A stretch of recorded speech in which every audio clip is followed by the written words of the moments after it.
I'm Aaron David Miller, and this is Carnegie Connects.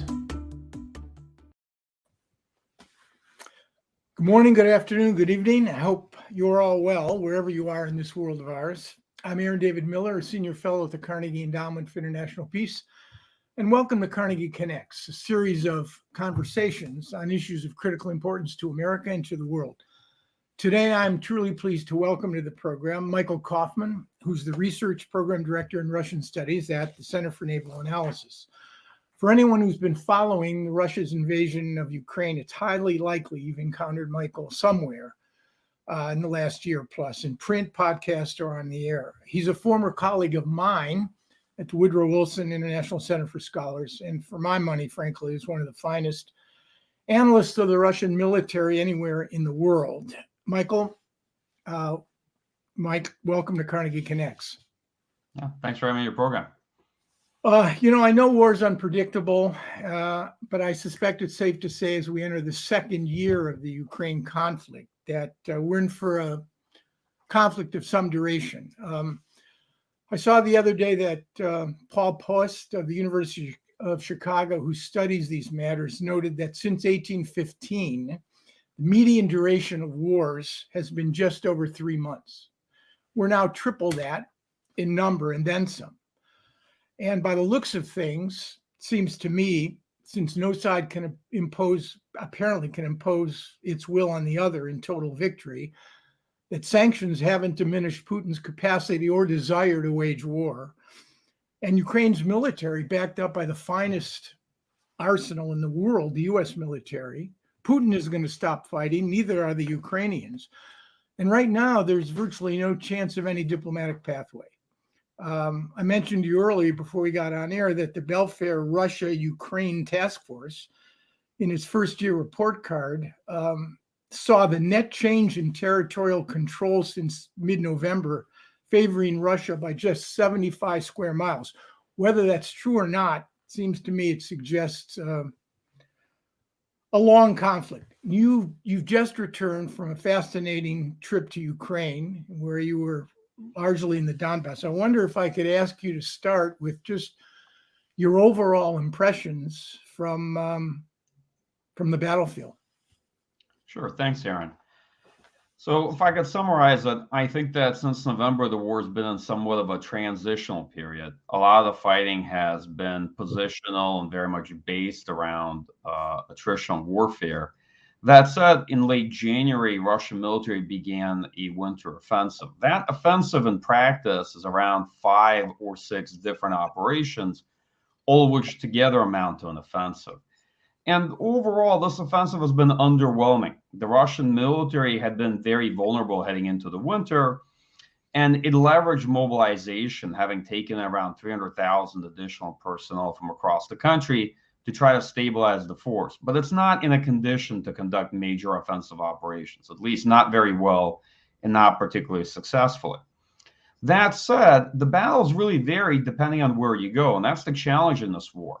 The fighting around Vuhledar is not the same as it is in Avdiivka, and that's not the same as what's happening around Bakmut or maybe around Crimea. And so if you know one fight, that's truly all you know. You can't generalize that easily. That's part of the reason why I try to do field studies like this, to go see what's happening, different parts of the battlefield, talk to Ukrainian troops, get a sense both of the fight, but also of the history of the battles that led up to this over the course of the last year. Because a lot of what we often know about the war isn't necessarily true. It's sort of a first cut of history in our own minds. So with that in mind, I think in general, the Russian winter offensive has been rather lackluster. Ukraine's best battle is probably Vuhledar, where they seem to be holding quite well. I'd say Ukraine's perhaps least advantageous battle, or the battle that doesn't play to Ukraine's best strengths as a force, is Bakmut, where its position is somewhat precarious, and the Russian military, particularly Wagner troops backed by the Russian airborne, are trying to encircle the city. It's not the city itself that's the problem. It's the flanks that are slowly folding. And the attrition ratio, I'd say, isn't very good. It may be favorable to Ukraine, but not by a lot. And so both sides are taking significant losses fighting there. So with that sort of being said, Where we are right now isn't how the year is going to go, right? This war has gone in phases. One is not like the other. And so you shouldn't assume any kind of status quo bias. I think there's a real tension in the air because you can see that Ukraine is building up a sizable additional force for major offensive operations sometime later this spring. Where exactly it'll be, can't say. But what I can say that this is not how the spring and summer is going to go. That is, the current fighting you're observing or the state of affairs on the ground isn't going to continue this way. Yeah. Let me ask you a question on reporting. If you're a consumer of American media, and it comes in all shapes and sizes, some are more authoritative and reliable than the others, what you saw and what you read in our press, the way the war is being portrayed, is there a gap? I won't call it a credibility gap, that's pejorative, but is there a gap in how to describe the war and what's actually happening on the ground as you saw it, as opposed to what I'm reading in the Post, the New York Times, the Journal, and I don't know how many websites and blogs? Sure. Well, there's always a gap, right? In covering any war, there's a great deal you don't know, and you're often very limited by access. I'm not in journalism. I have plenty of colleagues who are. I think they try to do their best, particularly those who are reporting on the ground. But it varies. It varies extensively. For one, this may sound a bit banal, Aaron, but it is a war. And if you're not much into military affairs or military analysis, it's not that easy to cover. You have to have a sense of these kind of questions and matters. Another, folks are limited in their access. So often they can go to maybe one part of the battlefield, interview people there, and they generalize from that picture. But that's actually one set of anecdotes from a particular fight. And then most importantly, the folks that have the most access to the press, typically officials, senior military officials, political officials, okay, they shape the narrative, but they shape the narrative naturally, instrumentally, especially those who are at war. And you can understand it, right? Like, it's their job to get the most support for their country, to paint the best picture for how the fight is going, and paint the worst picture for the adversary, right? That is to be expected. And if they drive the narrative and there isn't a lot of access or a lot of scrutiny for what's going on, of course you get a distorted picture in the war. And last but not least, many of us consume the conflict through social media. But that is a very caricaturish perception of the war. There's a great deal you're not seeing from the other side, and we are observing it through a medium that's very friendly towards our point of view because we want Ukraine to win. So we're going to be very positive towards Ukraine. That also makes sense from my point of view, but we have to be appreciative of all the things we're not seeing about the conflict. Is there one thing, Mike? I mean, it's a fascinating point you make. Is there one thing that we're not understanding, seeing, or that is being underreported that you sensed as a takeaway, first with respect to the Ukrainian military? I think one thing we don't get to see as much is about what's happening to the actual force, the transformation in the Ukrainian military, in part because neither army, the Russian or the Ukrainian one today, looks remotely the way they did when the war began a year ago. Both of them have gone through major changes. Both have suffered significant losses. Yes, the Russian losses are much worse, but the Ukrainian losses are not insignificant. And so both of these forces have transformed. If you were an expert on the Russian military, perhaps a year ago, or on the Ukrainian military, you wouldn't recognize big parts of this force today. And that's worth noting, right? These forces change. And you do have to go there to get a sense of it. You're not going to get a good understanding just by reading official statements or senior military official representations of what is taking place. You actually have to go around, try to talk to people at different levels or different units of the force to get a sense of the situation. Yeah, I wanted to ask you in terms of the learning curve. What do you think, given the reporting on the initial stages of the Russian military offensive, portrayed an army that was essentially suffering from just about everything? What have the Russians learned that have helped them improve their performance? Sure. So the Russian military is, I'd say, a lot less rigid and ossified than they may appear. There are definitely battles like Vuhledar where you see them being given repeated orders to do the same thing over and over again. It doesn't look especially successful, right? But across different parts of the battle, you see adaptations in force structure. You see Russians changing tactics. You see different approaches to, let's say, artillery duels, counter battery fire, formation of assault detachments, Or in the case of Wagner, PMCs at Bakmut, right? All of us kind of got the sense that there are human waves of prisoners who have been taken into Wagner being used at Bakmut. But that's not what's really been eating away at Ukrainian lines. It's Wagner assault detachments that come during day and others that come specifically at night that are organized based on experienced fighters with fire support who attack Ukrainian positions in fairly flexible and adaptable ways. I'm being a bit generic in how I describe this right now, but who basically capitalize on the exhaustion caused by these larger human wave attacks. And they're the ones that do much more of the damage. And so if you look across the battlefield, it sort of really depends. You have Russian units like naval infantry and airborne that are more capable or maybe than the regular units. And in general, while the Russian military is not nearly as flexible as the Ukrainian military, a lot of the Ukrainian military does mission command in some respects by default, right? Takes initiative, is fairly adaptable. The Ukrainian military is also not quite, let's say, as one-sidedly Western looking as it's often portrayed. It too has major culture clashes. It also has one foot in the past and one foot sort of in the present or the future. It too suffers from officers who were trained in the more Soviet tradition or who lack military experiences, right? And it too has gone to the sort of transition because of a high level of losses where experienced people have been lost, right? Some of the folks that NATO trained between 2014 and 2022, they've also been lost because you often lose your best people at war first. That unfortunately is what tends to happen, right?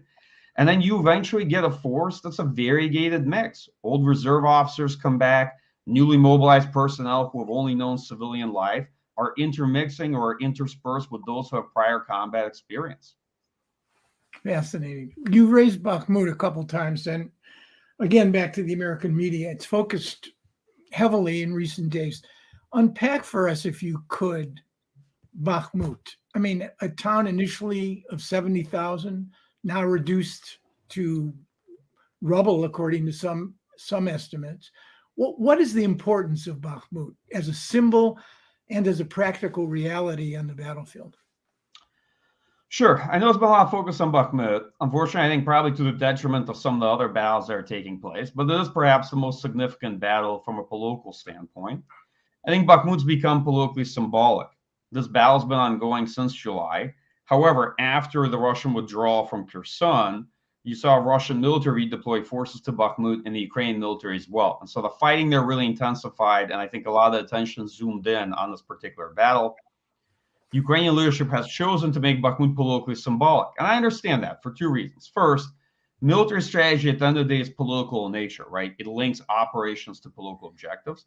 And second, wars are fundamentally contests of wills, right? And so I think Ukrainian leadership has chosen to make Bakhmut a contest of will with the Russian armed forces.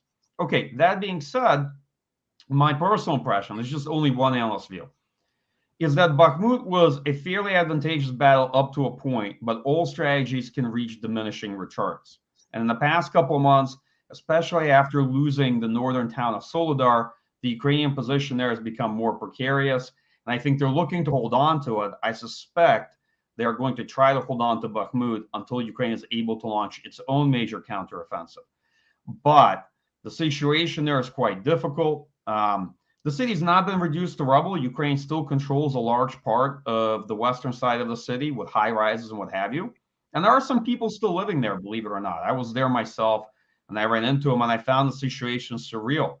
Bakhmut is subjected to daily barrages, a lot of urban combat, building-to-building fighting. But there are people still living in some of these buildings. There are people even still outside that I had run into, still trying to live in Bakmut, which I found rather surprising. However, the main problem is even less the city. It's more the fighting around Bakmut, sort of the larger Bakmut battle, and what's taking place on the flanks, where the main supply route to Bakmut is increasingly endangered or may become contested by Russian forces. I mean, if in the end the Russians prevail and Ukrainian forces in the city or surrounding the city are forced to retreat or create new lines, is that, in terms of the practical significance of Bakhmut as an entry point to the Donbass, does any of that matter? So I don't want to be glib here. I don't think it matters that much. Yes, Bakhmut is a gateway to Slavyansk and Kramatorsk, but Ukraine actually has rather favorable positions on high ground west of Bakhmut. And the Russian military at this stage does not have any sort of supporting axis of advance. It hasn't broken out anywhere else in the south of Donetsk. So it's not likely to gain momentum. It would only try to consolidate lines around Bakhmut, probably turn its way, turn the direction of attack north towards Siversk or Bilohorovka, where there's been fighting for several months anyway.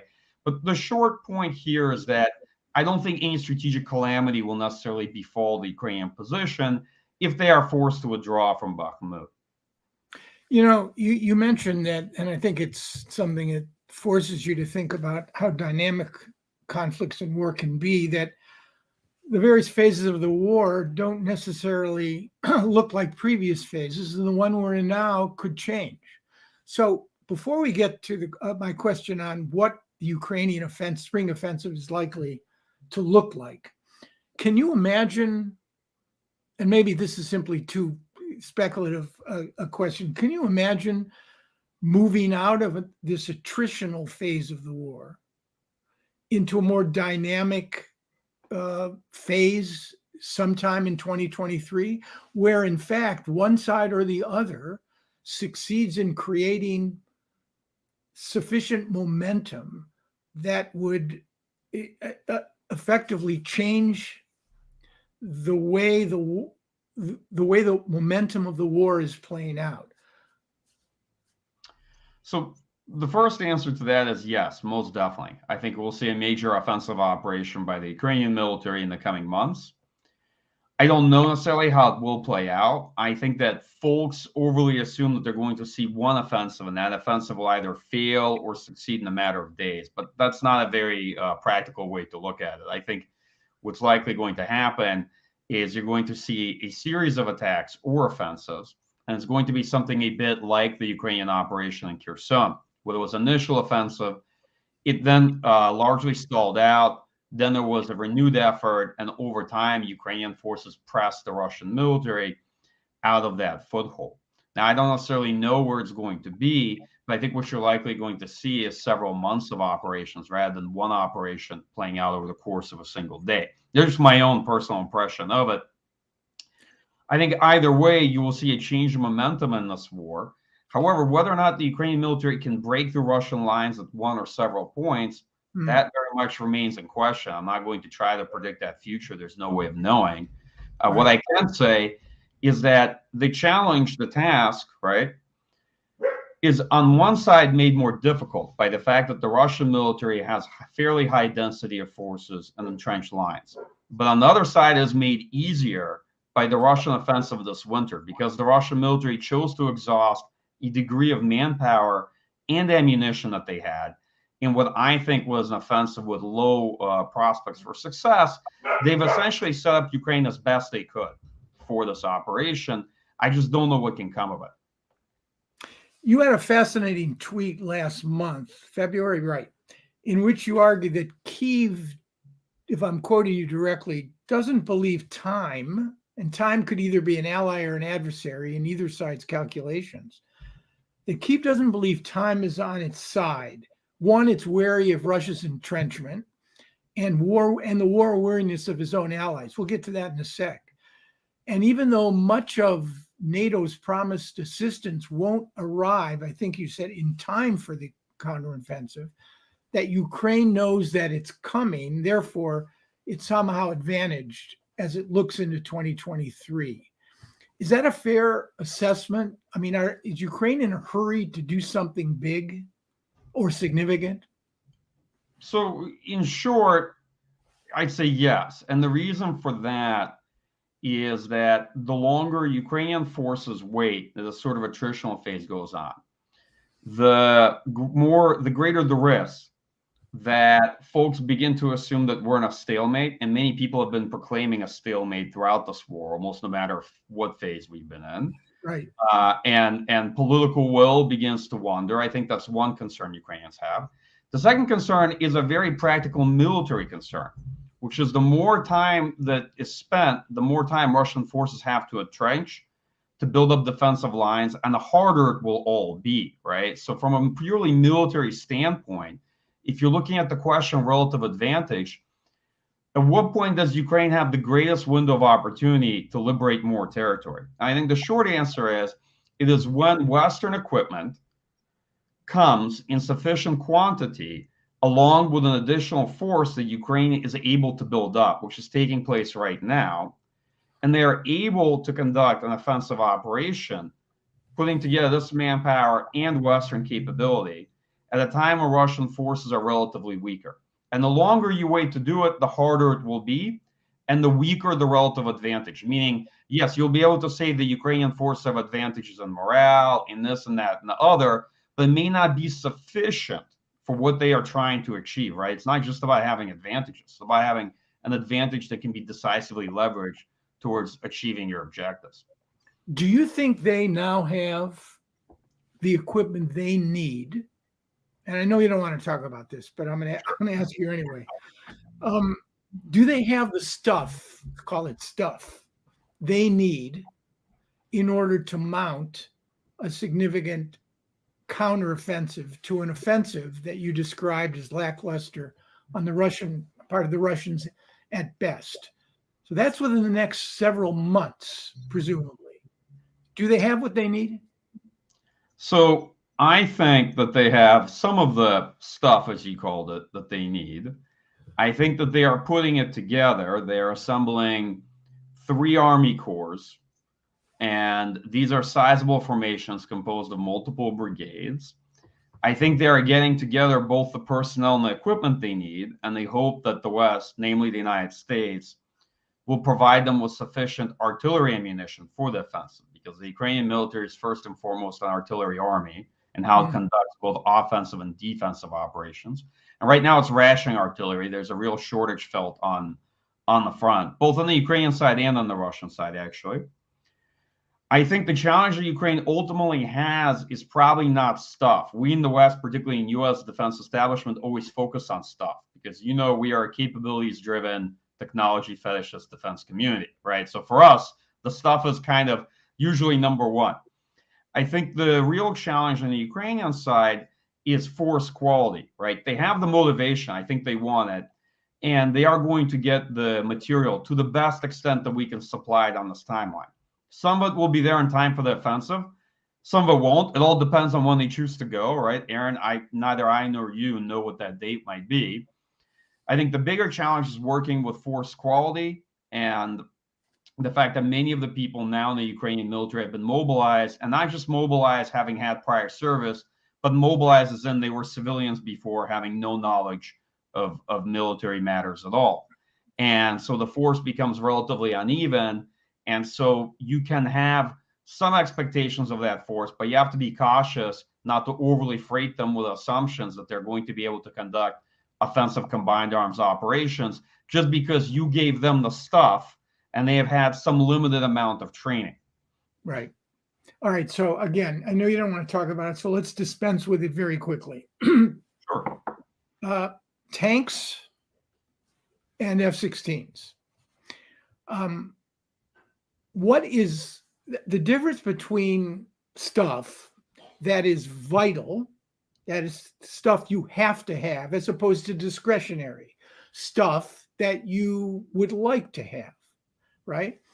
Where do tanks and F-16s, I mean, again, it's the media's focus on these 2 high-profile premium items. Is this, and I'll ask the question in pejorative terms, now are tanks and F-16s irrelevant now to the battlefield dynamic? And under what circumstances would they become relevant? Okay. So on the tanks, my understanding is, look, this matter's already been decided. And a lot of the reason why we end up talking about it is because it became a very central political debate within Germany, whether or not to send Leopard tanks or not. So tanks do matter. Ukraine has lost a significant number of tanks. It also received quite a few tanks as replacements back last year. But getting access to Western tanks makes a difference However, it was on a lower priority relative to other things that Ukraine needed. And if you want, I'll just quickly tear it up, right? Yes, please. Because what really matters. So first and foremost, it's artillery ammunition and replacement of artillery barrels alongside air defense ammunition. There's missiles and what have you, and air defense systems. For Ukraine, these are priorities 1 and 2, okay? The third are armored fighting vehicles. Now, tanks are a type of armored fighting vehicle, but the one they really need in particular are various types of infantry fighting vehicles, armored personnel carriers. Ukraine has very large brigades of mechanized infantry, right?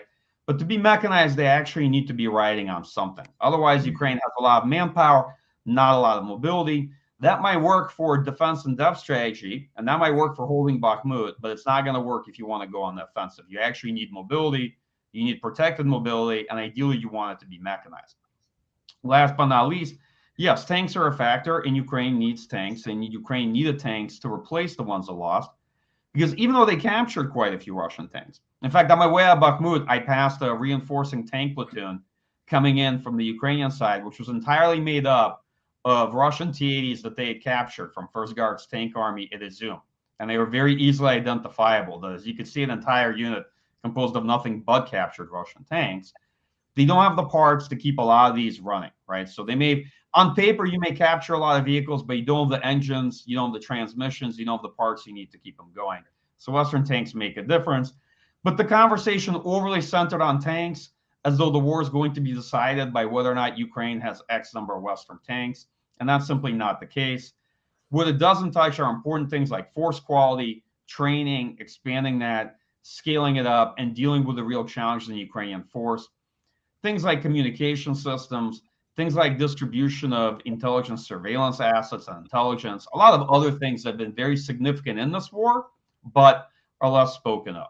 And maybe last, since you mentioned F-16s, I think the way to think about this is about prioritization, right? Let's say there's X number of funding in the presidential drawdown authority. What do you want to spend the sort of half of it for the rest of this year? Do you want to spend it on training Ukrainians on F-16s, which might have some effect, but in no way, I think, does anyone believe that they're going to be decisive in shaping outcomes. And more importantly, we're not discussing things on a timeline for what is going to be the decisive period of this war. Now, my view is that the decisive phase is actually coming. It's coming from spring to summer, okay? And everything after that will be relevant because this is already a long war and it's going to go on and it will make a difference. But it's not necessarily what you want to prioritize or where you want to spend your money now, right? If anything, the priority should be backfilling Ukrainian forces to the extent possible for the losses they are likely to suffer in a series of offensive operations that will be undertaken, I think, between spring and summer. Yes, you can add F-16s to that list, but does somebody like myself prioritize that in their mind as something Ukrainians need? No. Nor am I in any way opposed to them getting F-16s. Just a question of where do you want to put first, where do you want to put second, and where are you going to spend the funding they have available for the year to support Ukrainian forces. Right. All right. So you used a very interesting word just now, which I don't use, and I've rarely heard people use, and that is the word decisive. You said sometime in the spring and summer that this war may enter, or the Ukrainian counteroffensive will occur, and you tethered it to the word decisive. When you say that, what do you really mean in terms of, we're talking about territorial control, presumably, correct? Gains on the ground or breaking of Russian lines, which then in turn create additional problems and add momentum. So when you say decisive, Michael, what is it? How does it translate on the ground?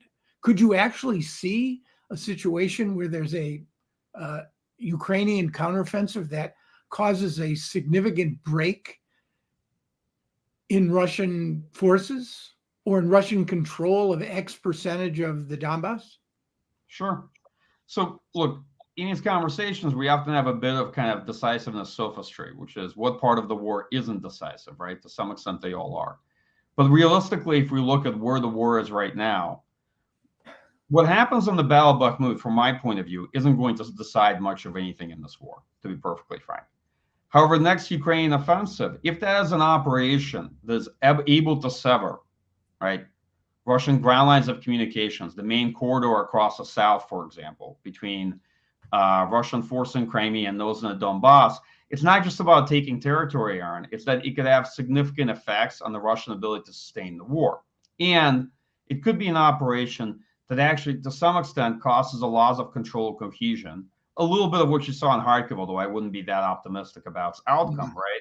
That could have cascade effects on the Russian ability to sustain this campaign. Now, it doesn't mean the war would be over. And in fact, I've often said, look, one of the pessimistic aspects of all of this, that's often up to the loser to decide when the war is over. Even if Ukraine wins by whatever criteria you put out for a military victory on the ground, it doesn't mean that Vladimir Putin will declare defeat, that he will surrender, or that the war will end. And you yourself have studied extensively Middle Eastern conflicts, and you might agree with me that the 6-day war in 67 was, let's say, obviously 6 days, but then Egypt continued a war of attrition for many years thereafter. You know, just because a war ends doesn't mean that the fighting actually ends. Sides can continue it for years and years.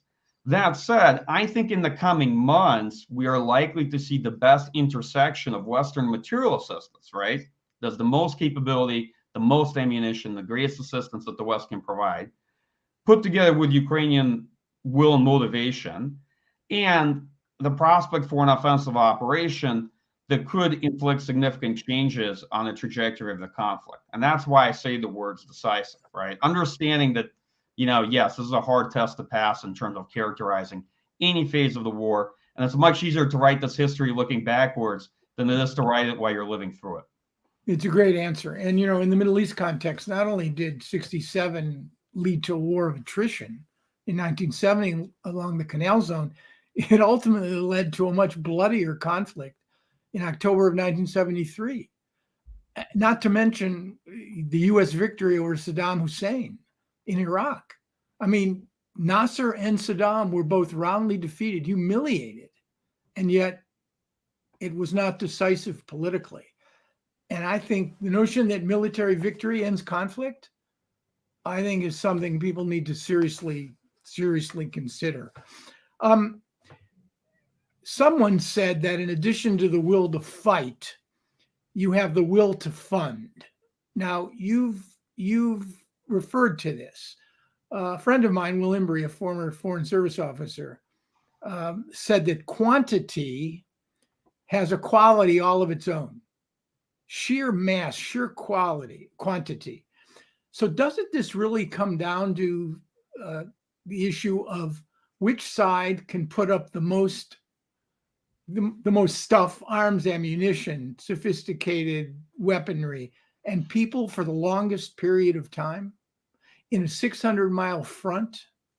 Aren't we really talking, even if the next phase is decisive, a series of phases which still relate to the issue of attrition? Who can supply more for the longest period of time?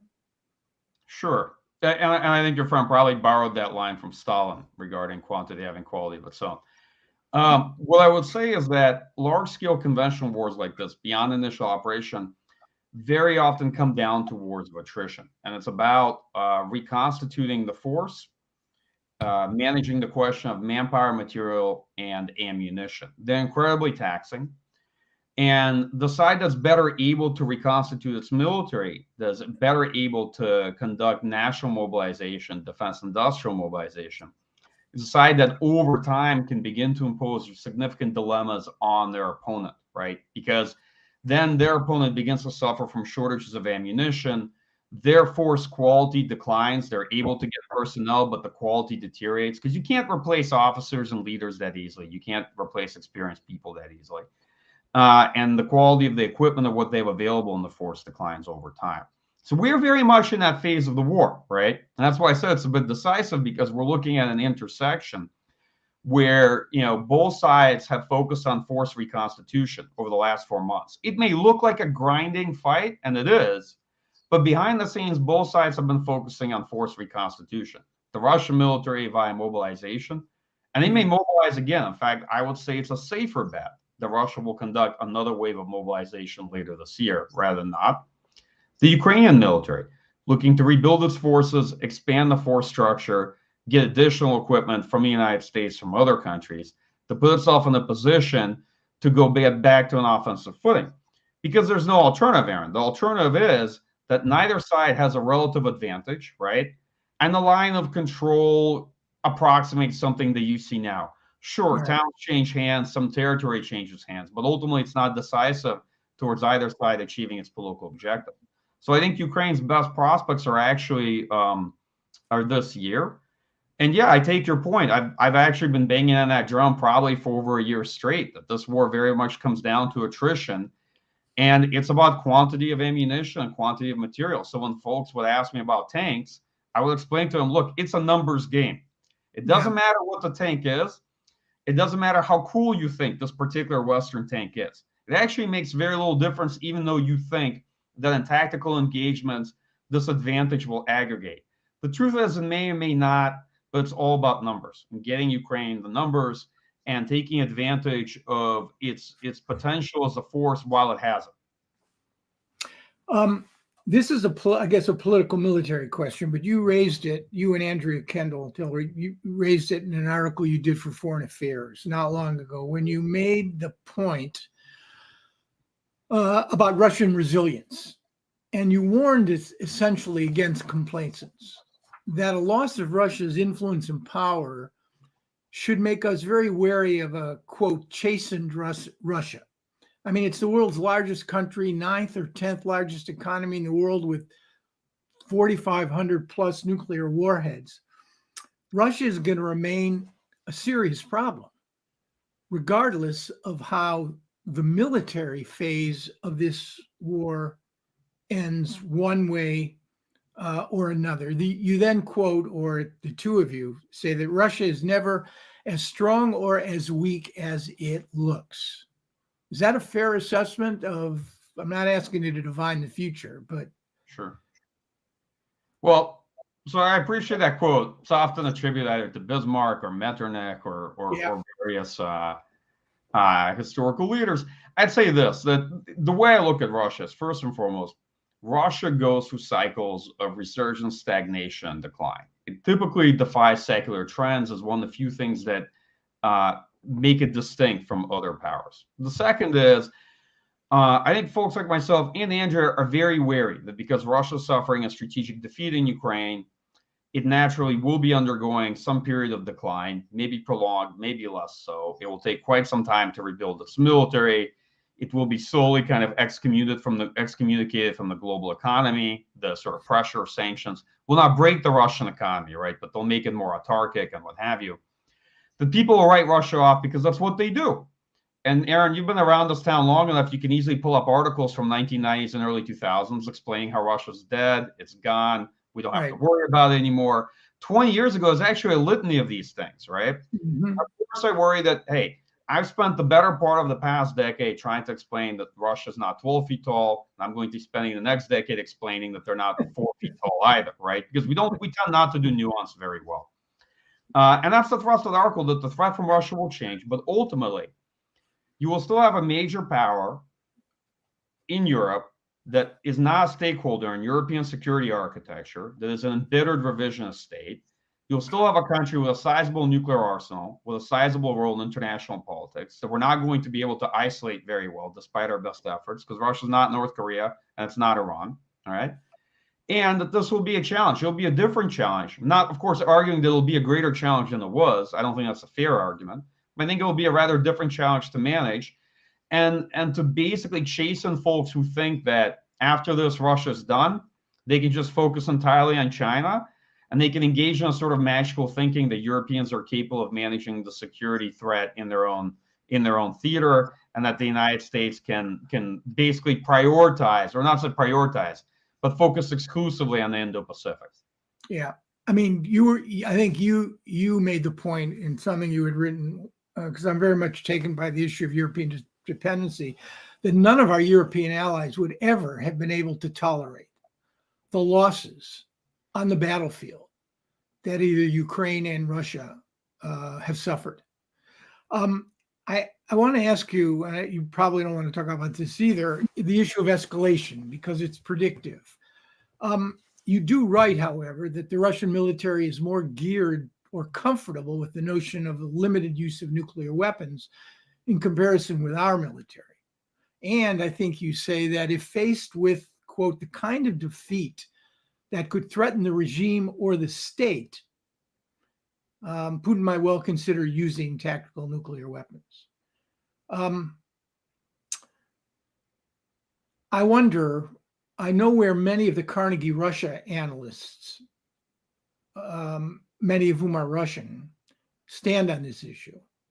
I think they are very wary of complacency should Russia's hold over Crimea be threatened, really threatened. But where do you come down on this, Mike? Sure. So, look, I think while the acute risk of nuclear escalation, which had been perceived a couple points during this conflict, I think one back in the spring of 2022 and another one later on the fall around October, may have receded, the reality is that the risk of nuclear escalation, from my point of view, is very much conditions-based, okay? And in that respect, it hasn't gotten away. It hasn't gotten better. It hasn't gotten worse, okay?